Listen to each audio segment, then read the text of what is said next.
Bonjour à tous et bienvenue sur le plateau de JT Bouffe installé au cœur du camp de base des aventuriers de l'extrême. Au sommaire ce soir, un voyage sur les bords de l'Andelle avec tout d'abord la descente de la rivière en canoë, puis la rencontre avec les cascadeurs urbains en entraînement pour leur prochain spectacle. Une excursion à Fécamp avec entre autres la visite du musée des Terres Neuvasses. Tiffany, bonjour. Vous avez suivi les aventuriers de l'extrême dans la descente de la rivière de l'Andelle. Je vois que vous avez gardé quelques traces de votre reportage sportif. Oui, tout à fait. La rivière est assez sauvage et envahie par la végétation. C'était une expérience unique. Dans le reportage, nous avons aussi toute une préparation nécessaire au périple.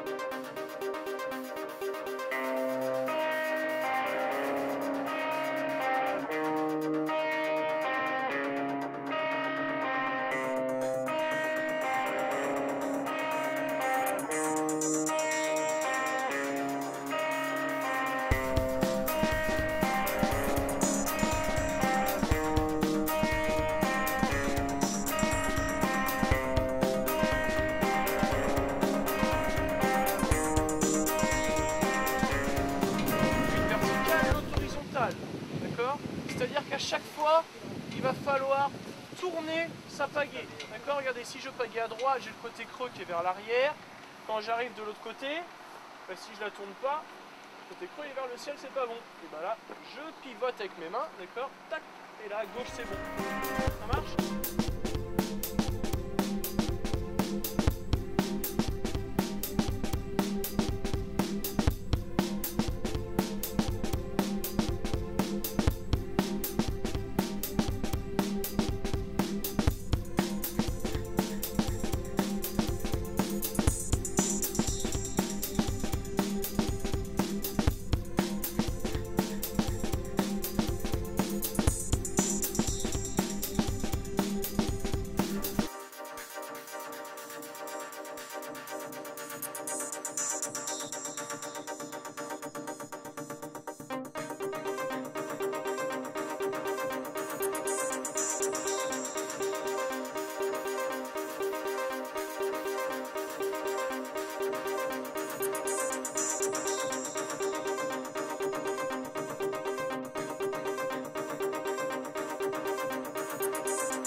Voici l'une des aventurières qui a descendu la rivière infernale de l'Andelle.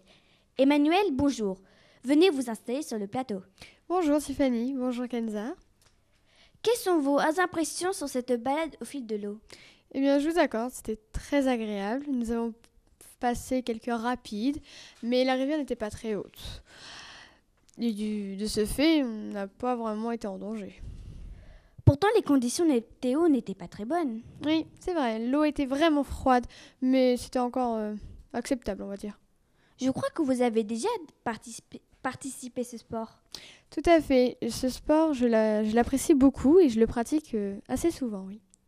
Merci Emmanuel d'avoir accepté de venir nous parler de votre passion sur le plateau de JT Bouffe. Nous restons sur les bords de l'Andelle, dans le village de Romilly, où les cascadeurs urbains ont élu résidence. À vous, Coralie. Bonjour à tous, nous sommes en direct de Romilly-sur-Andelle où se déroulent exceptionnellement les entraînements de cascade urbaine. L'équipe de Sullivan va nous parler de cette activité particulière. Bonjour, je m'appelle Simon et j'ai 15 ans. Depuis quand faites-vous cette activité? Ça va faire... Là, c'est ma deuxième année actuellement. Et je suppose que vous aimez beaucoup cette activité? Oui, c'est un bon moyen de se vider la tête, de se défouler et un moyen de revoir ses amis par exemple. Et quelle est la première motivation que vous avez? Avant tout, c'est quand même, on y va pour le sport, parce que ce sport, on l'aime, quoi. En fait, c'est un plaisir, quoi. Dès que j'en fais, ça me défoule. Après, c'est comme si j'étais relaxé. Et puis, ce qui est bien, en plus, c'est qu'après, on monte des projets avec Christophe, des spectacles. D'ailleurs, il y en a un qui est en cours et qui devrait bientôt être prêt, normalement, avec des chorégraphies plutôt assez bien montées. ma plus grande motivation de pratiquer cette activité sportive et préparer des chorégraphies martiales pour ensuite passer sur des scènes devant plusieurs centaines de personnes en fait. Et ça donne une adrénaline particulière et une motivation très sympathique. D'accord, bah écoute, merci beaucoup pour cet agréable moment et à bientôt. Merci Coralie. Sur les côtes de la Manche, la ville de Fécamp dévoile son histoire. Les maisons typiques des pêcheurs, bâties en briques ou en silex, font face à la mer, comme le musée des Terres-Neuvas qui présente la tradition maritime de Fécamp, des origines à nos jours. Bonjour, aujourd'hui nous sommes au musée des Terres-Neuvas. Le musée des Terres-Neuvas et de la pêche raconte la grande aventure des marins fécampois qui partent pour de longs mois dans les mers glaciales de Terre-Neuve.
De précieuses maquettes évoquent les voiliers du siècle dernier.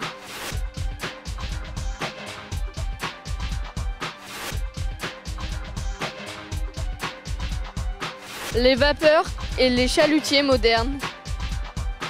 De beaux paysages portuaires, des portraits de navires ou des scènes de la vie remuante des quais témoignent de la mode de la côte normande auprès des peintres du siècle dernier.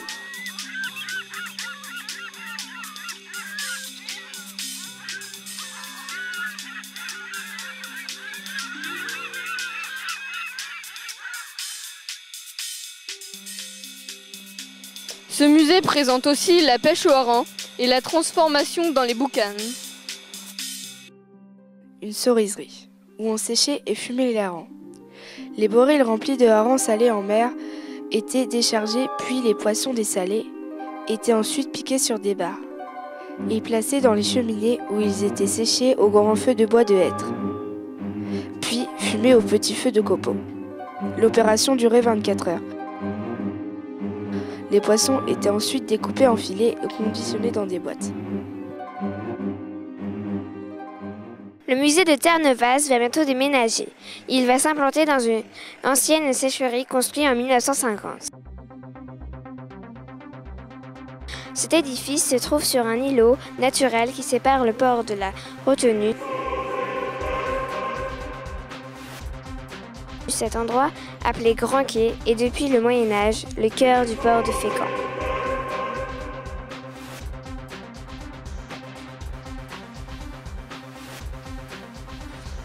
Le musée des pêcheries, cité des Terres-Neuvas, mettra en avant la capitale de la pêche.